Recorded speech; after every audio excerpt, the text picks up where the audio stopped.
Hello, Diamonds, and welcome back to the Hornet Season 5. I'm standing next to the glass maze, which is now fully finished. Yesterday also really helped to get all the road done. I mean, he did the road work, I just cut down the trees. And yeah, he was also the first one to finish the maze very quickly. Miyoi did really good job as well, just right behind him. But yeah, here it is. So just so you cannot cheat by entering the exit first, it has a blockage. You cannot use unstuck because you will end up on top of the roof. And even from top of the roof you cannot enter the exit because, well, it's closed on purpose. And yeah, at the moment the time of day is the best to come in because you can see all the lines, which is a little bit sad. So we might need to wait until the time goes a bit by and gets a bit darker. Because like, if you go this way, you literally know where to go, where is the wall and all that. And you can very quickly go up, find your next ladder, get to the final maze part, and end up in dead end. So yeah.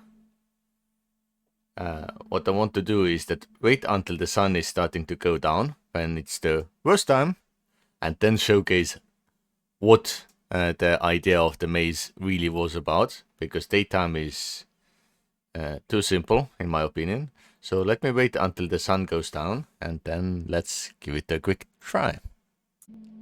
So finally the sun is nicely going down, so it should be good time to enter. As you can see that the walls are much more difficult to see. I mean, they're still kind of visible, but less. Before it was real distinct lines. And yeah, you still cannot see through all the walls, which is super good. So yeah, it's getting more and more hard. And yeah, you could possibly follow the top because there's no blockage on this floor. For the upper floor, I had to put extra measures in place because it was just too easy to follow the brick, because brick gives really high contrast, as you can probably see on here as well. So I put some misleading pieces on top because, well, you can go through 2-meter high areas, and if you make the floors 3 meters high, then it gets easy. So anyway, I think I don't really want to wait too long for the sun to make it totally invisible. So I will quickly go through and show the right way, because the first way I showed, it actually is full of maze and it ends up in no-go zone. There are actually 5 exits and 4 of them are blocked with glass, and we'll show that there's no actual exit there. But anyway, let's get going. So we go inside, go around some of the walls, and yeah, you can see how the edges are really misleading on purpose. So let's see. I really hope that I remember how it all went, because yeah, it's not the easiest one, but definitely not the hardest one, because, well, Will made it so quick that I was literally like, okay. I think he made only one mistake at first, but yeah. So after that, like, it probably took a minute longer for Miyoi. They came in about the same time, so yeah. And yeah, even on this floor I make like some hidden ways. But yeah, this is the exit room. And yeah, if you want to leave a review, you can do that. And what I want to do next season, which probably will be with Echo version 10, is to have 25 by 25 meters. So this one is only 15 by 15, so quite small. I want to have 3 glass levels, not 2, and 2 solid levels. At the moment I only have 1. So yeah, those are kind of the plans. And yeah, here you can see like where the fake exits are. So 1, 2, 3, and 4. So this is the one that I showed you when it was still bright outside. And yeah, also to make sure that no one can sneak through from the parking lot area, there's a wall, so you literally cannot see further. And yeah, a doorway.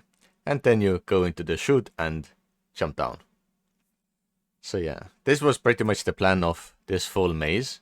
So kind of a concept at the moment. And yeah, anyone on the server can just come and give it a try. But yeah, now back to more like business stuff. So we have had skis out for a while now, and therefore some of the prices have gone down. And also our plastic prices have gone down because the upgrades are more easy to make. It also means that the fiberglass price has gone down. So yesterday I tried to adjust it. So I was thinking like the good price is 250, and by accident I made a mistake and marked it down as 0.25.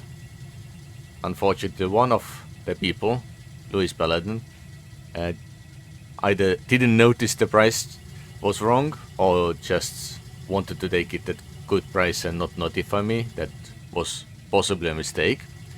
I ended up losing about 200 snowflakes because he bought 190 of those at too low cost. So maybe I can even show from this list. If you go here, where was it? Because happily there's not many sales happening, so it should be easy to find. Let's see from the name perhaps. If we can find, it's always difficult. I did buy some stuff from him. Ah, here it is. So you can see 47.5 snowflakes and 190 of those. Like at the moment everyone is at 2. And yeah, it was by accident 0.25. So I did try to send him message in chat because he was offline, but well, those messages don't stay for very long, so maybe he didn't even get it. But yeah, it was kind of like my mistake as well, which I did tell the admins that I feel that it was kind of my mistake. But yeah, Will was kind of saying like, this is a little bit sketchy because the rules say that if you see that something is wrong, notify. So yeah, not sure if Louis noticed it or not. If not, then I can understand. But if he did notice and did it on purpose, I will not be happy. But anyway, this was just one situation yesterday. And for anyone who's asking like, why did I have direct transfer from May's account to my account? It is for all the class because I was making the class myself and also buying in my store with my own currency or my own account. So therefore I had to pay for it. The actual costs of all the class at the time was about 1,200 snowflakes, plus I have some extras for the entryway. So this amount did not cover anything, so 500 is out of my pocket easily. And yeah, so therefore it's not like bad thing. Also admins already know about that because I mentioned to them. So yeah, so that's pretty much some of the initial stuff. So let's now get back to investigating some other places because, well, last time we left one of the mountain buildings up. So let's go and find that place. So here we are downstairs of this strange tower. I don't even know who is the owner, but let's go and check it out. Because it might be interesting to see what's hidden there. There is a little bit something in front. Ooh, the copper is all the way out here. It's kind of rare to see it outside of the mountain. It's kind of interesting. Because here usually you cannot do that. You have to mine long time to find it. Yeah, the staircase goes up very long ways. And then we are on this floor. There has been some mining happening here, obviously. But there's still way up, so let's jump up of the snowy peaks. Let's see what is planned here. I mean, arches are quite nicely done for the windows, but yeah, it's unfinished project. And for some reason it shows authorized. Okay, Nut has made access for everyone. Okay, that's interesting. So It's probably a community build that he's thinking of. So if anyone is good builder and can make this style work very well, then it would be nice to see what comes out of it. Also, we have some changes to our housing complex, apart from the there being on top of it, which I want to quickly show off, if we can, well, get there, because well, the forest is thick. Because what I did not notice when I went last time there is a way to the upper floor, because there's 3 floors, and also I think some of the rooms have changed quite a bit, and there are some improvements that I'm super happy with. So if we go inside, so one of the first improvements I can say is perfect chimneys. They look fantastic. They look very natural because they kind of protrude a bit. So yeah, it's super good, and every single one seems to be done.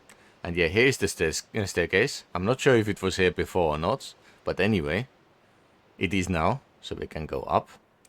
And yeah, maybe it was just access from the other side before. It's also possible, but anyway, upstairs there's extra rooms. And I do like the windows, even though they're super dark.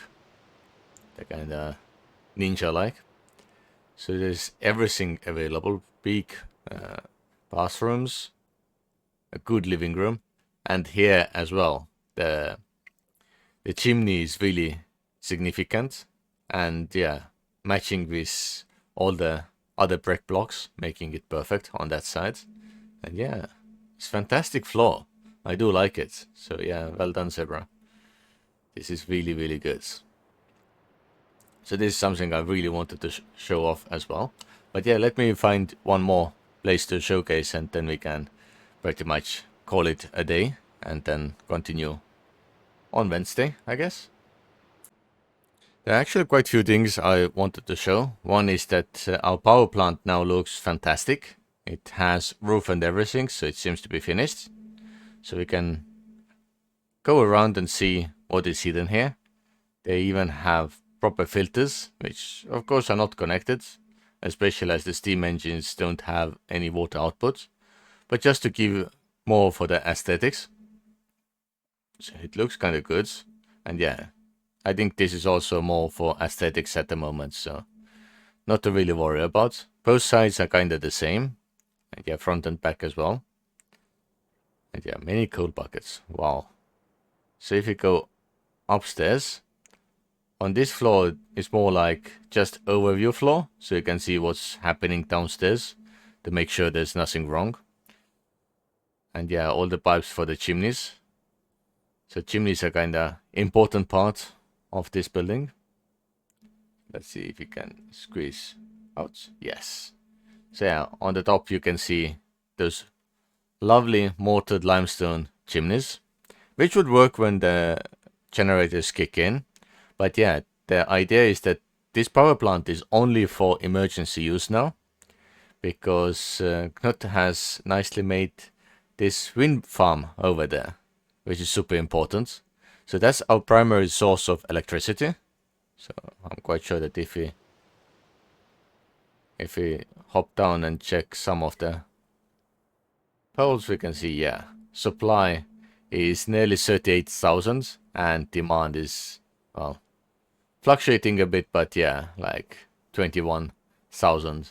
So not as much. So yeah, that's where the wind farm is. And as we still have a few minutes left, I want to go and check out the interesting shop on the backside. I think I went past before, where I was kind of getting stuck a little bit with some class stuff. I mean, it was before it was finished.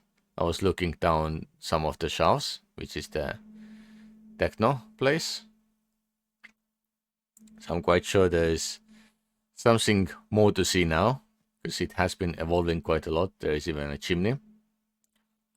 So first of all, here is no entrance anymore, Before it was entrance this way in. So it goes into the garage. And on the other side there's of course barrier outside, which is good. I didn't even know that this barrier was available. So this is the metal barrier. You can make it on anvil using iron bars and smelting level 3. Okay. So I never really used this. So yeah, this is just for one side, because this one is for two sides. So yeah, interesting. And yeah, I think I showed that he has like all the storage underground, and this one was not finished. Now it's finished. Yeah, a lot of different things here.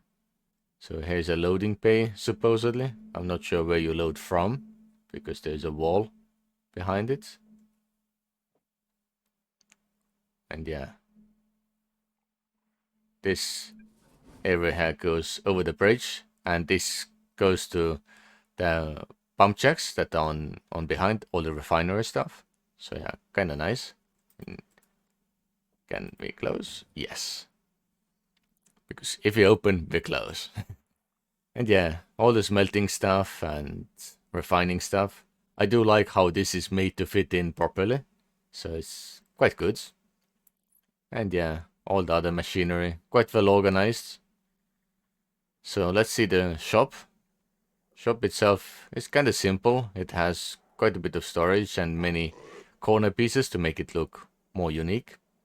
And yeah, on the shop you can buy, well, plastic, which is, as you can see, quite cheap. It's no longer 1 snowflake, it's only 0.4.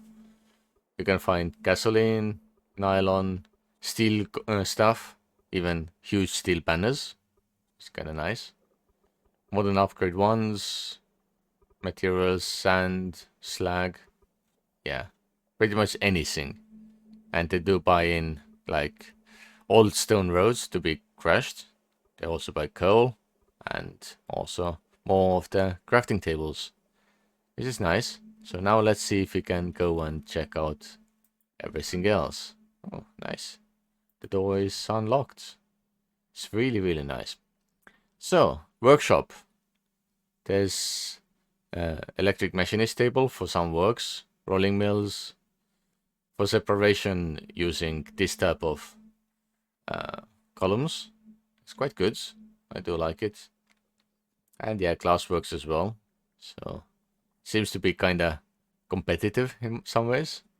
So let's see, what skills does he have? Ah, so I think there's some other crafts you can do on the glassworks as well, other than glassworking itself. So that's probably what he's doing. So yeah, smelting, advanced smelting, oil drilling, and mining. So generally self-sufficient, because, well, oil drilling requires iron, and iron is smelting, so, and smelting requires mining, so yeah, doesn't need to really buy anything in, which some ways is good because he doesn't need to rely on others, but it's also bad because, well, there's not much trade happening this way. But yeah, so what is the current talk about next season? Is that we will have Echo 10, pretty much vanilla. Not sure if we add even any mods, just to see what is kind of important parts for us to focus on. So admins haven't made final decision yet, but that's what it seems to be, and therefore it will start without proper government probably, and we can see how to establish everything and test things out. So it will be quite big challenge for everyone, and yeah, based on that, the following season will be adjusted to be hopefully more similar to what we have had so far. So yeah, next season might be very, very different. So just to be aware. And yeah, it's also quite nice fountain. I remember, was it yesterday when I did that bit? They had kind of interesting fountains there as well. But yeah, this is one over here. It even has water around it. Fantastic. But anyway, I will leave the video right here. So thank you for watching, and I will see you all on Wednesday.